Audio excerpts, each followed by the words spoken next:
출애굽기 30장입니다. 예, 출애굽기 30장. 우리가 이제 25장에서 27장까지 봤을 때 성막 기구에 대해서 말씀하고 계셨잖아요. 그죠? 근데 이제 30장에서는 나머지 성막의 마지막 기구들에 대한 하나님의 지시를 말해주는 장이라 보시면 돼요. 1절에서 10절까지는 이제 먼저 성소에서 하나님께 드릴 그 향을 올려놓을 향 제단에 대해서 기록되어 있고요.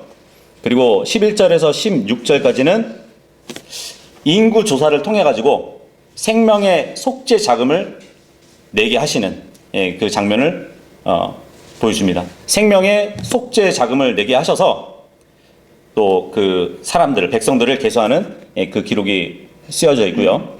그리고 17절에서 21절까지는 노수로 만든 물두멍을 이제 회중의 성막 제단 사이에 두게 하시고, 22절에서 38절까지는 하나님께 드릴 그 향유 제조법을 자세히 말씀하시면서 일반인들은 결코 만들지 못하도록 엄격히 금지시키시는 그 기록을 볼 수 있습니다. 그래서 오늘은 향 제단하고 그리고 백성들 계수에 대한 그 내용까지만 보도록 할 것이에요. 다 피셨으면 1절 다 같이 읽어보도록 하겠습니다. 시작. 다음으로 너는 제단을 만들어 그 위에 향을 태울지니라. 너는 그것을 시딤 목재로 만들지니라. 예. 보통 대부분의 이제 고대 사람들을 보면 자기 신들을 숭배하는 데 있어서 예배 의식 중에 하나가 뭐냐면 향을 태우는 것이었어요. 예. 향을 태워가지고 분향하는 그 일이 관리였단 말이죠. 그렇게 신을 향해서 향을 태워가지고 제사하는 것, 이것은 히브리인들 뿐만 아니라 이집트나 바빌론, 그리스, 로마 등에서도 시행되던 일반적인 종교 행위였다고 보시면 돼요. 뭐 초기 기독교 그 시대에 보면은 복음을 믿는 많은 성도들이 이방 신들의 제단에서 분향하는 것을 거부했기 때문에 많이 죽음에 처해지기도 했었습니다. 그래서 성경에 향 제단, 향을 불사르기 위해서 만든 제단인데, 이것을 이제 역대상 6장 49절에 보잖아요. 분향 제단 이렇게 불리기도 하고요. 또 금으로 만들어졌기 때문에 민수기 4장 11절에는 금 제단 이렇게 불리기도 합니다. 자, 그런데 그렇다면 성경에서 향 제단은 무엇을 또 이렇게 상징해 줄까요? 향을 태우면은 이렇게 올라가잖아요, 위로. 그죠? 하나님께 올라가는 기도를 상징해 줍니다. 그래서 시편 141편 2절에 보면은 다윗의 기도 중에 이런 기도가 있어요. 저희 기도가 당신 앞에 향같이 놓이게 하시고. 그러니까 기도가 주님께 위로 상달되는 것이에요. 그 모양이 바로 향이란 말이죠. 누가복음 1장 10절에도 보면은 제사장이 분향하는 그 시간에 사람들이 밖에서 기도하는 그런 모습도 있거든요. 그래서 향은 기도와 같은 것이에요. 계시록 5장 8절에도 보면은 이런 말씀이 있습니다. 내 짐승들과 24 장로들이 그 어린 양 앞에 엎드렸으니 그들 각자가 하프들과 향내들로 가득한 금 호리병들을 가지고 있었더라. 그 향내들은 성도들의 기도들이라. 계시록 8장 3절에도 보면은 금 제단 위에 성도들의 기도와 더불어 바친 것이 향이거든요. 향. 그래서 성도들의 기도들과 더불어 나온 향의 연기가 그 천사의 손에서 위로 하나님 앞에 올려졌더라라는 말씀이 있어요.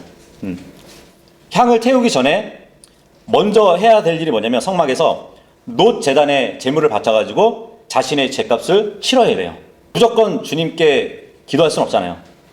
하나님의 자녀도 아니고 하나님의 백성이 아니기 때문에 예수 그리스도를 믿고 영접해서 구원 받은 다음에 그 다음에 이제 하나님과의 관계성을 이루고 나서 기도를 올리는 거잖아요. 그러한 순서가 이제 성막에도 있다는 것이에요. 놋제단에 제물을 드려서 제값을 치르고 그 다음에 향을 피운단 말이죠. 그래서 예수님이 십자가 위에서 모든 사람의 모든 제값을 다 갚아주시고, 그래서 유대인이나 이방인이나 누구나 할 것 없이, 그죠? 이제는 헌물을 드릴 필요가 없잖아요. 그죠? 누구도 자신의 힘으로 제값을 치르거나 또 노력하거나 시도할 필요는 없다는 얘기예요. 예수님이 한 번에 단번 속죄를 해주셨기 때문에. 그래서 예수님께서 십자가 위에서 이미 치르신 대속을 믿음으로 우리가 받아들이기만 하면 구원을 받는 것이기 때문에, 그래서 누구든지 하나님 앞에 나와서 그분의 자녀가 되어서 교제를 나눌 수 있는 것이란 말이에요. 이 번제단을 통해서 성막과 지성소로 들어갈 수 있도록 우리를 준비시켜 준다면, 이 향제단은 이제 주님께 더 한 발자국 나가서 교제를 나누는 그 기도의 상징이라고 오늘 우리가 볼 수 있는 것이에요. 2절 읽겠습니다. 2절 시작. 그것의 길이는 1규빗이 되게 하고 그것의 너비도 1규빗이 되게 하여 그것이 정사각형이 되게 할지니 그것의 높이는 2규빗이 되게 할지니라. 그것의 뿔들은 같은 것으로 이루어지게 할지니라. 예. 그러니까 가로 세로는 50cm 정도로 보시면 되고 높이는 1m 정도로 보시면 돼요. 그래서 이게 성소의 중앙, 그러니까 지성소로 들어가기 직전에 휘장이 있었잖아요. 휘장 앞에 이렇게 놓여졌다고 보시면 돼요. 예. 이 분향제단도 제단이잖아요. 그죠? 노제단도 제단이고. 그러니까 여러 면에서 보면은 이 노제단, 번제단과 비슷하지만 단지 더 작은 제단이라고 보시면 됩니다. 예. 그리고 번제단은 노수로 만들었잖아요. 그죠? 근데 이 향제단은 값비싼 금으로 만들어졌어요. 예. 그리고 이 분향제단을 보면은 뿔이 있어요. 내구탱이에. 이것도 이제 노제단과 같죠. 노제단도 내구탱이에 뿔이 있었잖아요. 그래서 시편 118편 27절에 보면 하나님께서 우리에게 빛을 보여주신 주시로다. 끈들로 희생 제물을 싸매되 바로 제단의 뿔들에다가 매라, 이 말씀이 있어요. 이 뿔들에다가 제물을 매래요. 묶으란 얘기예요. 그래서 우리가 저번에도 한번 살펴봤죠. 이 네 뿔은 예수님의 못 박이신 그 자리, 두 손, 두 발, 못으로 못 박혀가지고 피가 흥건히 젖은 그 위치란 말이에요. 그래서 노제단 뿔에는 희생 제물을 매달 수 있었지만 이 분향제단은 크기가 작다 보니까 거기에다가 제물을 매달 수는 없어요. 그죠? 그럼에도 불구하고 동일한 상징성을 갖는데, 이제 제사장 취임식을 우리가 봤지만 노제단 뿔에다가 희생 제물에 피를 발랐던 그 일이 있었잖아요. 그런 것처럼 예수님의 네 군데 못 박힌 그 피가 흐르는 그 위치를 보여주듯이 향제단 위에 뿔도 똑같은 상징이라고 보시면 돼요. 분향제단 위에 네 개의 뿔 역시 레위기 4장 7절이나 18절에 보면은 속죄 제물의 피를 조금씩 발랐어요. 그리스도의 십자가를 보여준단 말이에요. 그래서 향이 기도와 관련이 있다고 말씀드렸죠. 그죠? 이 기도는 예수 그리스도를 통해서 하나님께 상달된다고 볼 수 있는 것이에요. 예수님도 그런 말씀하셨죠. 요한복음 16장 23절에 보면 그리고 그날에는 너희가 나에게 아무것도 묻지 아니하리라. 진실로 진실로 내가 너희에게 말하노니 무엇이든지 너희가 나의 이름으로 아버지께 구하면 그분께서 그것을 너희에게 주시리라. 예. 내 이름으로 아버지께 무엇이든지 구하래요. 십자가에 희생하신 예수님을 통해서만 그 향이 하나님께 상달되는 것처럼 예수 그리스도의 이름으로 우리가 기도를 해야 하나님께 상달된다는 얘기예요. 그죠? 그것을 상징적으로 보여주고 있습니다. 3절 읽겠습니다. 시작. 그리고 너는 그것을 순금으로 입힐지니 곧 그것의 꼭대기와 그것의 사변 둘레와 그것들의 뿔들이라. 그리고 너는 그것에다 테를 둘러 금관을 만들지니라. 예. 이 분향제단을 순금으로 입히래요. 예. 바닥에 닿는 아래 바닥은 제외하고 전부 금으로 쌓아야 했다고 말씀을 해주고 있습니다. 물론 이제 분향제단뿐만 아니라 성막의 주요 기구들을 보면은 모두 순금으로 이렇게 도금한 기구들이라고 볼 수 있죠. 근데 이 금은 성경에 보면은 신성을 의미한다고 말씀을 드렸어요. 그죠? 왜냐면 금이라는 것은 그 아름다움이 하나님의 영광과 위엄을 나타내거든요. 그리고 금이라는 것은 변하지 않는 금속이란 말이죠. 그래서 신성을 말해준다고 볼 수 있습니다. 그리고 태를 둘러가지고 금관을 만들지래요. 예, 금관. 물론 이제 이 금관을 태로 이렇게 두른 것은 무엇을 올렸을 때 떨어지지 않는 것을 막기 위함이죠. 또 그죠? 그리고 그 태가 아름다움을 위해서 제단 꼭대기 주위에 둘러싸고 있는데, 그러니까 한마디로 장식이었다고 보시면 돼요. 그런 모양으로 만들어졌습니다. 4절하고 5절 있습니다. 시작.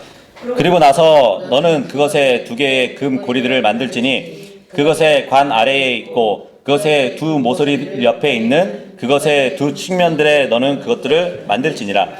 그리하면 그것들이 분향제단을 함께 짊어질 막대들을 위한 위치들이 되리라. 그런 다음에 너는 시띠 목재로 막대들을 만들고 그것들을 금으로 입힐지니라. 예. 2개의 금 고리들을 만들래요. 예. 뭘 끼려고 이제 만드는 거잖아요. 그죠? 예. 법궤도 고리들이 있었죠. 범제단도 고리가 있었어요. 근데 그 고리들은 4개였거든요. 근데 분향제단의 고리는 2개였어요. 예. 그 금태로 이루어진 그 바로 아래의 양면에 있었단 말이죠. 그러니까 분향제단은 굉장히 작았다는 얘기예요. 그렇기 때문에 고리가 2개만 필요했던 것이에요. 이 고리에는 이제 큰 막대기들을 끼워가지고 이동할 때 썼다는 얘기예요. 그래서 늘 말씀드리지만 성막은 이동하는 건축물이었습니다. 다 분리해가지고 기구들은 기구들대로 이렇게 운반을 해서 다시 새로 짓는 그러한 모습이었단 말이죠. 그래서 광야에서는 성막의 기구들이 자주 이동되어야 했기 때문에 분향제단 이외에도 법궤나 뭐 빵 테이블 그리고 놋제단에도 이러한 고리들이 있었다는 사실을 우리가 보고 있는 것이에요. 6절 읽겠습니다. 시작. 그런 다음에 너는 그것을 증언의 법궤 옆에 있는 휘장 앞에 놓을지니 내가 너와 만날 곳인 증언판 위에 있는 자비의 자리 앞에 놓을지니라. 예. 이 그림 보면은 지성소를 들어가지 않고 그 휘장 바로 앞에 이렇게 놓여져 있었습니다. 그러니까 성소에 놓여져 있는 것이에요. 지성소까지 들어가지 않고. 예. 근데 이제 휘장 앞에 놓으라고 하시고 또 증언판 위에 있는 자비의 자리 앞에 놓으라고 하니까 이거는 지성소 아니잖아요. 그죠? 그렇게 보시면 돼요. 분향제단은 성소에 있었어요. 그런데 그 분향제단 위에 뭐가 있었냐면 향그릇이 있었어요. 향로가 위에 놓여져 있었는데 지성소로 들어갈 때는 이 향로를 갖고 들어간 것이에요. 향제단은 성소에 있고 향제단 위에 있는 향이 피어오르는 그 향로는 따로 떼어지는 거란 말이에요. 그래서 그걸 가지고 지성소로 들어갔다고 보시면 됩니다. 그래서 히브리서 9장 4절에 보면은 그런 말씀이 있어요. 거기에는 금 향로가 있었고, 금 제단이 아니에요. 금 향로가 있었고 금으로 둘레가 덮인 언약궤가 있었는데 지성소를 얘기하는 것이에요. 그 안에는 만나를 담은 금 항아리와 아론의 쌍난 막대기와 언약의 돌판들이 있었느니라. 예. 지금 지성소 안에 들어왔죠. 제사장이. 지금 연기가 피어오르고 있죠. 향연이 피어오르고 있잖아요. 저 향로를 갖고 들어갔다는 얘기예요. 자, 그런데 영어 영역본에 보면은 ASV, 그러니까 아메리칸 스탠다드 버전, 거기에 보면은 이 향로라는 말이 제단으로 바뀌어 있어요. 그렇게 되면은 향 제단이 지성소 안에 있게 돼버리거든요. 예, 잘못 번역이 된 것이에요. 어쨌든 지성소로 들어가는 데 있어서 향로를 갖고 들어갔다는 것은 그 기도에 또 상달이 되는 것을 말씀해 주잖아요. 이스라엘 백성들의 모든 기도들이 하나가 돼서 지성소로 들어간단 말이죠. 7절 읽겠습니다. 시작. 그리하여 아론은 매일 아침에 그 위에 감미로운 향을 태울지니 그가 등불들을 손질할 때 그는 그것 위에 향을 태울지니라. 예. 자, 향을 태워서 향로를 갖고 들어가는 것은 1년에 대속죄일밖에 없다 그러잖아요. 근데 그 외에는 매일 아침에 이렇게 등불을 손질할 때 향을 태우라고 합니다. 예. 제사장들이 등불을 손질할 때가 아침뿐만 아니에요. 매일 아침 저녁으로 2번 등불을 손질하거든요. 그렇다면은 이 분향을 드리는 일도 하루에 2번이라는 얘기죠. 그죠? 근데 지금 본문 말씀 보니까 분향의 때가 아침이어야 한다는 것을 특별히 강조해주고 있어요. 아침에 등잔불을 손질한다는 것은 뭐냐면, 아침 되면은 해가 뜨잖아요.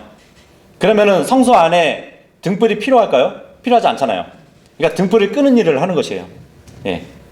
그러다가 해가 돋을 때 제사장이 등불을 끄는 일을 하고 향을 피운다는 얘기예요. 예. 그리고 해가 저물면은 어두워지니까 등불을 더 켜게 되잖아요. 그 등불을 손질할 때 분향을 또 한다는 얘기거든요. 자, 이렇게 보면 우리가 전에 나눠봤을 때 등불은 성령님을 상징한다고 말씀드렸죠. 그죠? 이 7 등잔대에 불을 비춰주는. 낮의 해는 누구를 상징해 주냐면 예수 그리스도를 상징해 줘요. 낮에는 해의 빛으로 성소가 밝혀졌단 말이에요.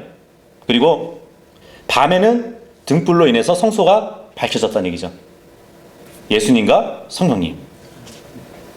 향을 태우는 것은 우리의 기도와 관련이 있고요. 자, 그렇다면 이것을 볼 수 있는 것이에요. 성령님도 우리의 기도를 중보해 주시는 분이고 예수님도 우리의 기도의 중보자이신 것을 말씀해 주고 있는 것이에요. 예. 그래서 로마서 8장 26절에 보면 마찬가지로 성령님께서 우리의 연약함들을 도우시나니 우리가 마땅히 기도해야 할 바를 우리 자신이 모르기 때문이라. 그러나 성령 그 자체께서 말로 표현할 수 없는 신음들로 우리를 위하여 중보하시느니라. 예, 이 말씀을 해주고 있습니다. 그리고 마음을 살피시는 분께서 성령의 생각이 어떠하신지를 아시나니 그분께서 하나님의 뜻에 따라 성도들을 위하여 중보하시기 때문이라. 예. 성소의 등잔대가 빛을 비춰줄 때 그때 향을 태운단 말이에요. 성령님의 중보를 상징해 준단 말이죠. 자, 그러면 아침이 되면 태양이 뜨고 등대는 꺼져요. 아침에 태양은 예수님을 상징한다고 그랬죠. 로마서 8장 34절에 보면 정죄하는 자가 누구냐? 죽으신 분은 그리스도시니 진정 오히려 다시 살아나셨도다. 그분께서는 바로 하나님의 오른편에 계시며 또한 우리를 위하여 중보하시느니라. 예. 마찬가지로 히브리서 7장 25절에도 보면 이런 이유로 그분께서 항상 살아계셔 그들을 위하여 중보하시나니 그분께서는 자신에 의하여 하나님께 나오는 자들을 능히 끝까지 구원하실 수 있느니라. 예, 이 말씀을 해주고 있습니다. 자, 그리고 우리가 금방 본문을 봤는데 감미로운 향을 태울지니, 그죠? 성소에서는 향을 태우는데 몇 가지 이유가 있긴 해요. 그때 드렸던 향은 주로 가루였거든요. 가루향이었는데 그 향을 퍼지게 하면 그 성소가 굉장히 향으로 가득했겠죠. 그죠? 예. 생각해 보세요. 이 분향제단은 성소와 지성소 사이를 구분하는 그 휘장 앞에 놓여져 있단 말이에요.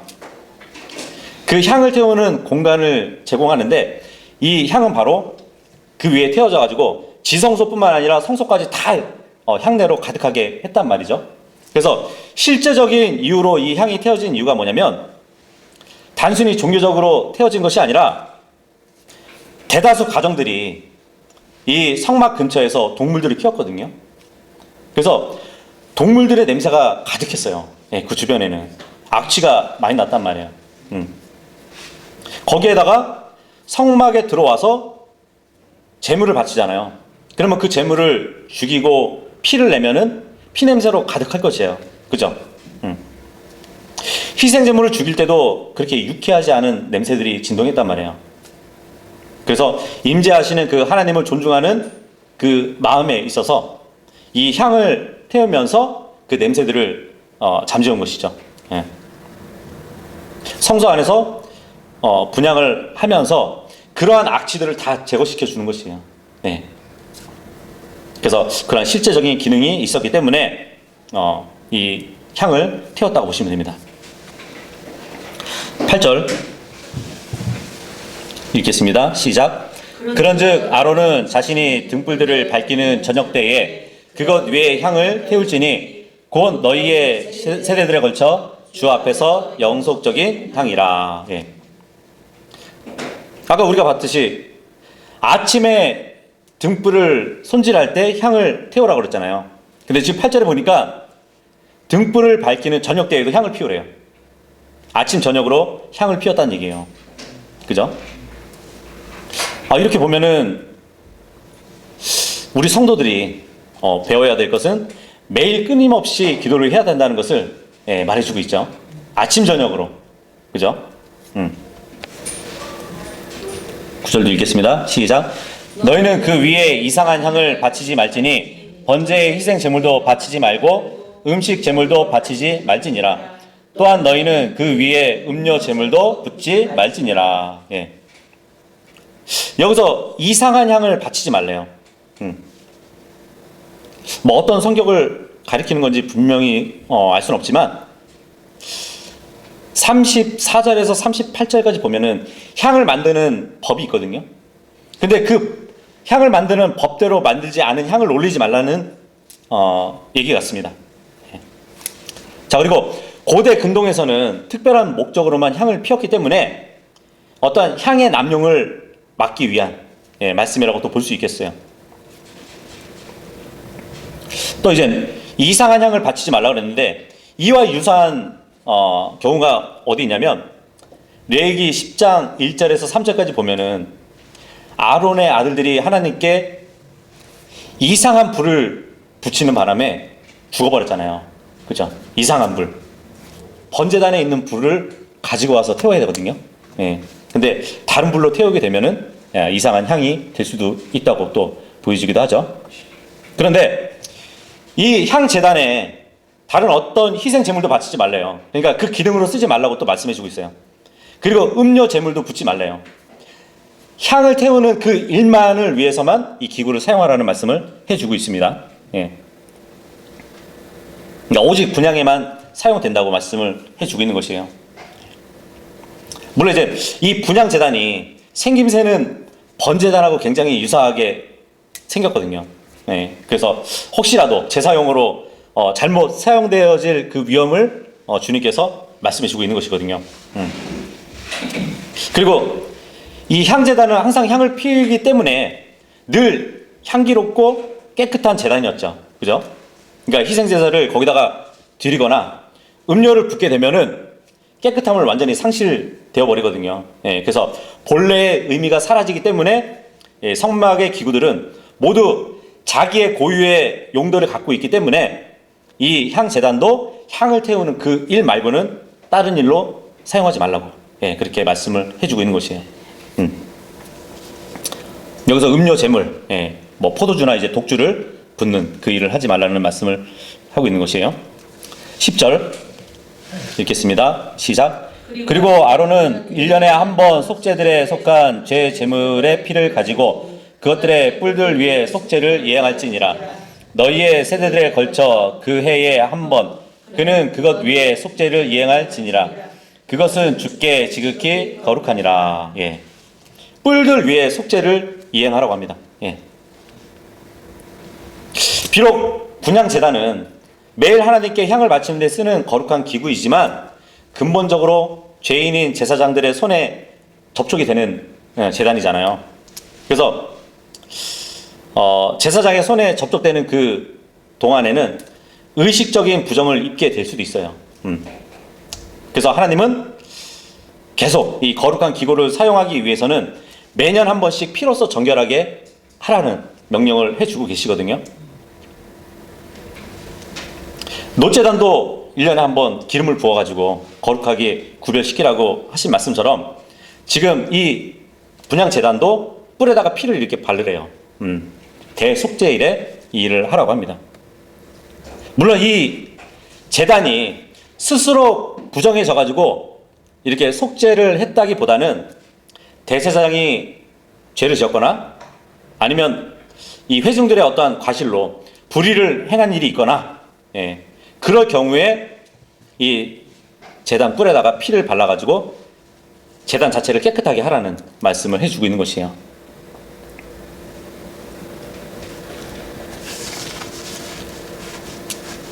이렇게 해서 이제 이 성막 기구의 모든 물품들 중에서 이 분향제단은 종교성에 있어서는 법계 다음인 것 같아요. 예. 법계가 최고 우선이잖아요. 그죠? 지성소에 딱 안치되어 있으니까.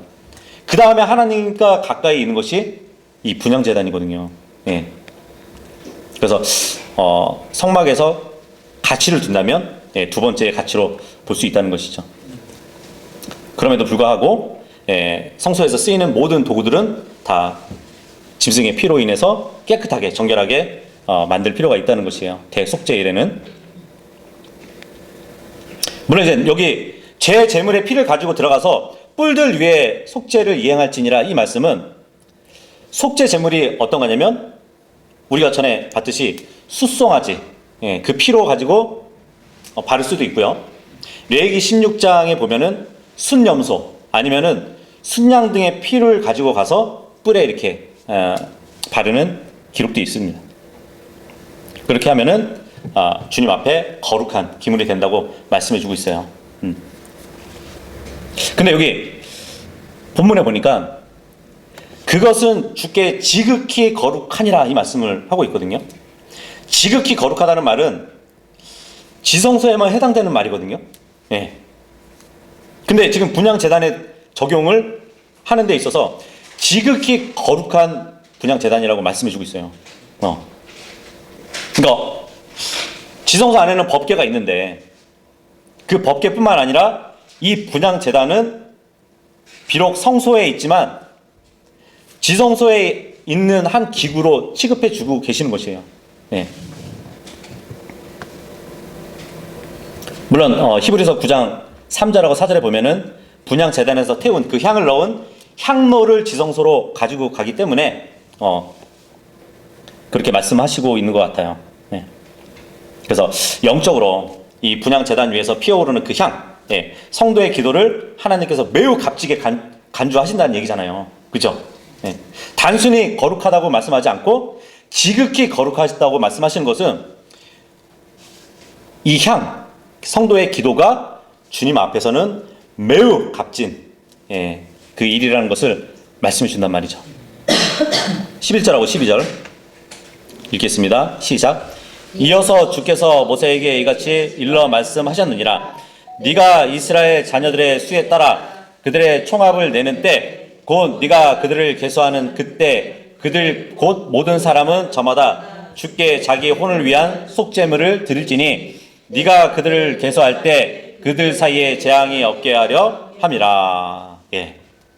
우리가 10절까지 봤을 때는 성막의 예식법 그리고 제주법에 대해서 알아봤는데 12절부터 16절까지 보면은 이스라엘 백성들이 이제 의무적으로 바쳐야 할 속죄 자금, 그러니까 생명의 값에 대한 그 지시를 하시는 말씀을 볼 수 있어요. 네. 12절에 보니까 주님이 이스라엘 자녀들의 수에 따라서 총합을 내래요. 계수를 하래요. 백성이 얼마나 수가 되는지. 그래서 고대 사회에서 이게 어떻게 보면 인구조사잖아요. 그죠? 예. 인구조사를 할 때는 늘 정치적인 권위를 나타내는 한 방법이었거든요. 백성을 계수하고 나서 세금 징수를 했던, 예, 그러한 일과 밀접한 관계가 있어요. 지금 하나님은 이스라엘 백성들의 수를 헤아려 보래요. 계수를 하래요. 그런데 계수를 하는 그 인구는 아이들을 제외한 장정이 그 당시에 60만 가량이었어요. 네. 출애굽한 백성들이. 근데 더 정확한 인구 조사를 하라고 지금 지시를 하고 있거든요. 그런데 민수기 1장 2절하고 3절에 보면은 이 당시의 관례대로 하면은 여자들을 빼고 아이들을 빼고 성인 남자, 그러니까 20세 이상 된 남자들만 계수를 했어요. 왜 20살 이상 된 남자들만 계수를 했냐면 군대를 조직할 수 있는 그 나이, 전쟁에 나갈 수 있는 그 나이의 사람들을 계수했던 것이에요. 자, 그런데 계수를 한 그 사람들은 자신들을 위해서 속죄물을 바쳐야 됐대요. 12절에 보니까 이 속죄물에 해당하는 히브리어 단어가 이제 코페르인데, 코페르는 덮개라는 뜻이에요. 예.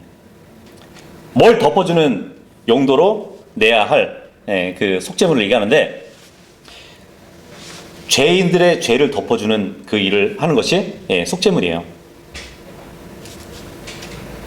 근데 그 속죄물이 뭐냐면 짐승을 드리는 것이 아니라 세켈을 드리는 거예요. 세켈이 뭐냐면 은하거든요. 예. 이것을 속죄 자금이라고 지금 말씀하고 있습니다. 예. 그러니까 자신의 생명값이 속죄 자금으로 하나님께 바쳐진다는 얘기예요. 그러니까 자신의 혼을 드리는 그 의무를 대행하는 것. 나를 드려야 되는데 내 대신 드리는 것이 속죄물이라는 얘기예요. 예. 그렇게 되면 하나님은 재앙을 주지 않으신대요. 백성들을 계수하고 나에게 속죄물을 주면 재앙을 주지 않는다고 그 말씀을 해주고 있거든요. 자, 그런데 백성을 계수하고 나서 재앙을 받았던 일도 있었어요. 성경에 보면은. 그게 언제인지 아세요? 다윗 시대 때에 다윗이 한 번은 이스라엘 백성들을 계수한 적이 있었거든요. 근데 분명히 지금 주님은 백성들을 계수하게 되면은 속죄물을 바치라고 했잖아요. 네. 다윗이 백성들을 계수하고 나서 속죄물을 드리지 않은 일이 있었단 말이에요. 네. 다윗의 교만이 있었던 때가 있었단 말이죠. 그래서 하나님이 그 당시에 재앙을 주었어요. 네. 왜냐하면 지금 주님이 백성들을 계수하고 나서 속죄물을 바치라는 것은 이 백성들이 하나님의 백성이라는 것을 뜻하는 거거든요. 한 나라에 세금을 내게 되면은 그 나라의 백성이잖아요. 네. 자, 그런데 다윗 시대 때 다윗이 이스라엘 백성들을 계수하고 나서 속죄물을 주님께 안 드렸어요. 그러면 그 백성들이 누구의 백성이 되는지 아세요? 다윗의 백성이 되는 것이에요. 하나님의 백성이 아니라. 네. 그래서 그 교만함을 보시고, 물론 이제 성경에 보면은 마귀가, 사탄이 다윗을 충동시켜가지고 그 일을 시켰다는 말씀을 하고 있는데, 속죄 제물을 바치지 않은 그 일로 인해 가지고 하나님이 재앙을 퍼붓던 적이 있었습니다. 그래서 오늘 본문에 보니까 계수를 하고 속죄물을 바치면 재앙을 주지 않으신대요. 네.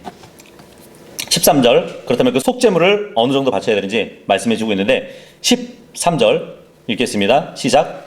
그들이 내야 하는 것은 이러하니 계수된 자들 가운데 드는 모든 이마다 성소의 세겔에 따라 반 세겔을 낼지니라.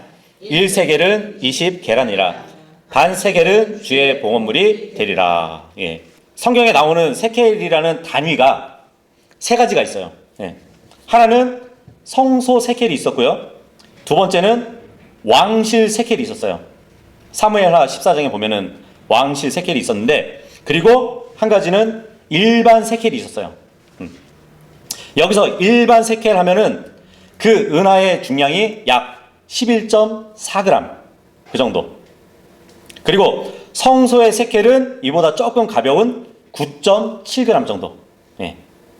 그리고 왕실 세겔은 대개 일반 세겔에서 두 개의 무게. 그러니까 11.4kg의 두 배의 무게가 되는 세겔의 단위라고 보시면 돼요. 예. 이 세 가지 세겔의 단위가 있었는데, 주님이 원하시는 세겔의 단위가 성소의 세겔이래요. 세 가지 중에 제일 가벼운 무게의 은화를 바치라는 얘기예요. 예. 일반 세겔보다 더 적은 양을 주님께 바치라는 것인데, 부담되지 않도록 주님께서 해주시는 것이에요. 그러니까 어떻게 보면은 지금 가진 것 없이 광야에 머물고 있는 이스라엘 백성들을 위해서 하나님께서 세심한 부분까지 배려해 주셨다는 것을 보이시지 않나요? 근데 그 한 세겔도 아니고 그 세겔 중에서도 반 세겔을 주님께 바치래요. 근데 이 속죄 자금으로 바쳐진 이 반 세겔은 백성들이 다 이렇게 모아가지고 어디에 사용됐냐면 성막 건축을 위해서 사용되었어요. 예, 우리가 익히 살펴봤듯이 38장에 보면은 그 성막을 만드는 그 기둥들 밑에 은받침으로 만들었잖아요. 그죠? 출애굽기 38장에 보면은 성소의 장부구멍들 그것을 만들 때 은으로 만들었고 또 휘장의 장부구멍들도 은으로 만들었단 말이에요. 예수님 당시에도 성전세로 내기도 했었단 말이죠. 은화로. 네. 마태복음 17장 24절에 보면은 어떤 사람들이 베드로한테 와가지고 너희 스승은 공세를 내긴 하냐? 물어보잖아요. 네. 그러니까 예수님이 한 물고기를 끌어올려가지고 베드로 너하고 나의 세금을 내라고. 그게 한 세겔이거든요. 네. 성전세도 반 세겔씩 냈단 말이에요. 근데 예수님, 베드로 반 세겔씩 합하니까 한 세겔이잖아요. 그래서 물고기를 잡았을 때 물고기 입에서 나온 동전 하나, 예, 그거를 바치는 일도 있었단 말이죠. 14절 읽겠습니다. 시작. 계수된 자들 가운데 드는 모든 이마다 20세 이상은 주께 봉헌물을 드릴지니라. 예. 그러니까 이스라엘 사회에서는 20살 이상의 남자를 장정으로 인정했습니다. 예. 이들은 전쟁에 출전할 수 있었고요. 그리고 시민으로서 자격을 갖췄단 말이죠. 그리고 레위 지파 사람들도 성막에서 일을 하는 데 있어서 20세 이상이 되면은 일할 수 있었어요. 15절 시작. 너희 혼들을 위한 속죄를 이행하려고 그들이 주께 봉헌물을 드릴 때 부자들은 반 세겔보다 더 내지 말고 가난한 자들은 덜 내지도 말지니라. 예. 모두가 동등한 존재라고 지금 말씀해 주고 있는 것이에요. 이 속죄 자금이라는 것은 자신의 혼값이거든요. 그 사람의 혼값인데 누가 재물이 많다고 해서 더 내지 말고 가난하다고 해서 덜 내지 말래요. 왜냐하면 너희 모두가 동등한 존재라는 얘기예요. 예. 부자든 가난한 자든 하나님 앞에서는 동일한 죄인이고 하나님의 구속의 은혜를 입기 위해서도 똑같은 은혜를 입는 혼들이라고 말씀을 주고 있는 것이에요. 차별이 없다고. 신약시대에 와서도 마찬가지잖아요. 우리가 예수 그리스도를 믿는 데 있어서 유대인이나 이방인이나 가난한 자나 부유한 자나 천한 자나 귀한 자를 막론하고 누구든지 주님께 갈 수 있잖아요. 왜냐하면 다 같은 동등한 죄인이기 때문에. 그래서 이 교회에서도 우리는 누구를 볼 때 좀 연약하게 볼 수도 있지만 그러면 안 되는 것이에요. 예. 사도 바울 하면은 굉장히 우러러 볼 사도잖아요. 그죠? 하지만 사도 바울의 혼이나 우리의 혼이나 가치가 동일해요. 어떻게 보면 이건 매우 단순하면서도 중요한 진리거든요. 구원받은 모든 사람이 다 헌신된 것도 아니에요. 그죠? 다 열매를 맺는 것도 아니에요. 하지만 예수 그리스도의 피로 구원받는 모든 사람들은 동일하다는 말씀을 성경을 말씀해 주고 있는 것이거든요. 16절 읽겠습니다. 시작. 그리고 너는 이스라엘 자녀들에게 속죄 자금을 취하고 그것을 회중의 성막에서 섬기는 일을 위한 것으로 지정할지니 너희의 혼들을 위한 속죄를 이행하기 위하여 그것이 주 앞에서 이스라엘 자녀들에게 기념이 되게 하려 함이니라. 예. 여기 회중의 성막에서 섬기는 일 이렇게 나오는데 속죄 자금을 모았어요. 세켈이라는 단위의 은을 말씀드렸죠. 그것을 회중의 성막에서 섬기는 일에 쓰라고 합니다.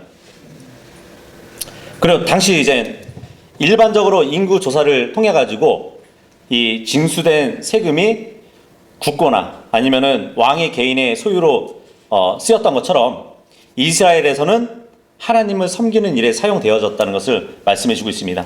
네. 그래서 징수한 그 세금, 이 반 세겔로 백성들이 모아진 그걸 하나님의 회중의 성막에서 섬기는 일을 하는데 그것이 주 앞에서 기념이 되게 하라고 말씀을 하고 있습니다. 예. 그래서 이스라엘 백성들이 바친 속죄 자금으로 성막 기구들이 만들어지는 것을 볼 때 자신들이 구속받았다는 것도 알게 됐고, 또 자신들이 이스라엘의 종교적인 공동체에 동등한 권리를 갖고 또 참여해서 하나님의 성막을 만들었다는 것을 알게 됐다는 것이죠. 그래서 이것을 두고 기념할 수 있도록 기념비적인 사건을 말해주고 있는 것이에요. 우리들도 구원받고 나서는 그죠? 늘 구원해 주신 그 예수 그리스도를 생각하고 있잖아요. 그죠? 그것이 바로 우리 기억에 내가 죄인이었을 때 나를 위해 피 흘려 주시고 구원해 주시고 하늘나라로 이끄신 그 주님을 늘 우리가 기억한다면 그것은 우리 마음과 우리 생각에 기념비가 되는 것이에요. 예. 물론 이게 저 하늘나라 가면은 영원토록 기념비가 되겠죠. 그죠? 예. 그래서 우리가 적용해 볼 수 있습니다. 그래서 오늘은 여기 16절까지 해서 마무리하고요. 17절부터는 다음 주에 보도록 하겠습니다.